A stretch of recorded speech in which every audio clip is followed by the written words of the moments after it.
Hi, Joe. I have a general question about Social Security. First of all, I want to say thank you for your vote on the Amasherman. Thank you for voting my way there. In general, you know, I'm 32.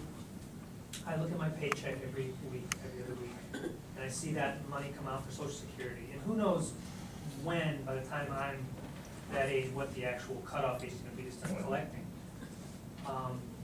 But just in general, how is the government, or why does the government feel that they're going to be better at taking that money from me every week and planning for something for me in the future than I will myself?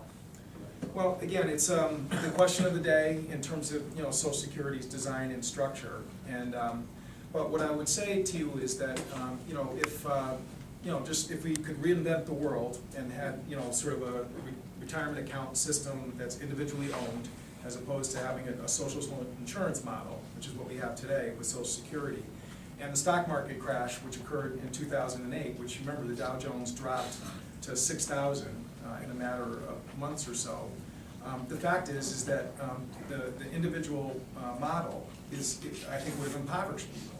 I mean, there's just no question, in my opinion, that that's exactly what would have happened. And, you know, Social Security, through what I think was probably one of the worst financial periods of our nation's history, certainly since at least the Depression, never missed a check.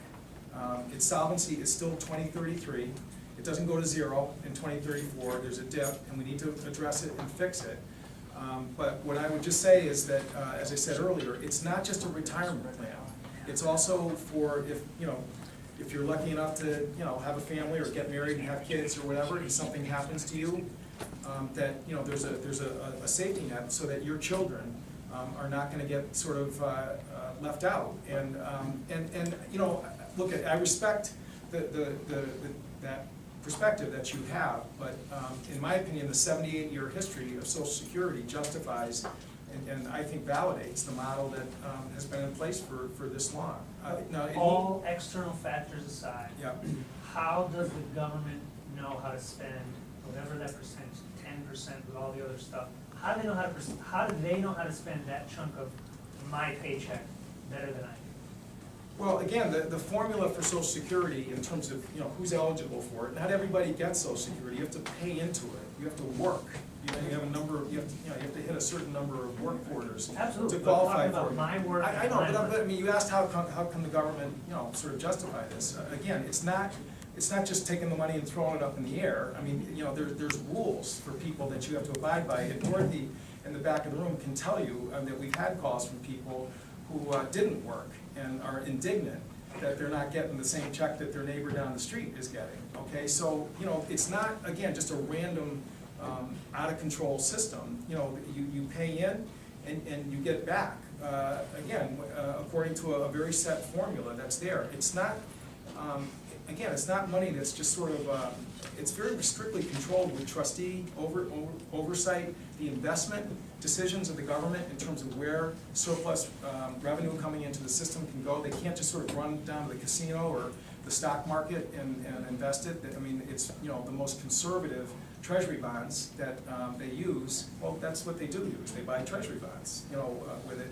And that's it, okay? So, again, everything can be criticized, and I understand that. But to me, on balance, for this country, I think it's proven its value and its worth in terms of the way it's operated. But I understand that that's may not satisfy you, and obviously you live in a free country, and you're free to organize and vote against me. And I'm not free to opt out of it, though, right? Well, actually, there are people who don't participate in it because of their work history. But again, if you you know, are employed, then yeah, I mean, that's a system that says, you know, everybody contributes because everybody gets it back who contributes. Yes, sir. Just a couple of points into the young man's point here about Social Security. Where I come from in Australia, we have a similar system, but the employee gets to choose where he invests that money. He has to put it in, so it's mandated, just like it is here, but the employee gets to choose where it's invested. And I think that's what this young man's saying, that why is the government better positioned to invest or not invest? Well, again, as I was saying, it's not just a retirement plan. I understand that. Okay, and believe me, there are, you know, Chile did it differently, and that system didn't do so well when their economy tanked down there, And again, this is this debate, you will be debating it, and your children will be debating it. And obviously, you've heard what my perspective is, and it's just my own family's experience, and just my own experience as somebody from Eastern Connecticut. I think this model, on balance, is the right way to go. Well, the performance over 78 years, let's say, some of the good people in this room that paid into the system for 50+ years, are they getting their money back? Oh, absolutely. Or not being like, I guess ask it another way, if everybody in my generation, my age, everybody that's paying now, if they stopped paying, are the people that have paid in over the years all that money for 50 years, are they getting their money back, or are they getting what I'm putting in today?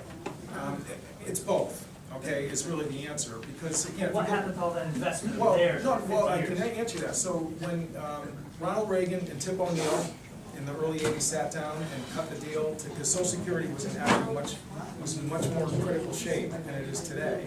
They actually built in an intentional surplus for the system to accommodate the baby boom generation, because we knew there was going to be this demographic bulge that's starting to actually intensify with every passing day. And it was intentionally designed so that surplus revenue would be invested in treasury bonds that would be reclaimed and paid out for the system. And if you read the trustees' report, they walk through that whole calculation in terms of where we stand as far as those funds that were being invested. But today, right now, and it's in the report, they are not running a net cash flow in negative net cash flow. I mean, what's coming into the system is covering what's going out. So when people talk about the deficit today, Social Security is not contributing to that deficit. It's not. I mean, there's other big reasons why we have deficits in this country, but Social Security is not the culprit. Now, in time, as the demographic boom of baby boomers, starts really kind of drawing down on the system there, that's when in 2033 we're going to have that dip again. And again, just like Tip O'Neill and Ronald Reagan, I mean, as a country, that's something we have to grapple with. And there's lots of ideas about how to fix it. One was to raise the retirement age, like you said. Okay, others are to lift the cap in terms of the Social Security payroll cap that exists there. There's other ideas about sort of changing COLA calculations, which we heard. There's actually a whole book that's been sort of put out for members of Congress with all the different options that are there. And your option is certainly one of them as well. I'm sorry, Yeah. somebody's trying to. Okay, yeah.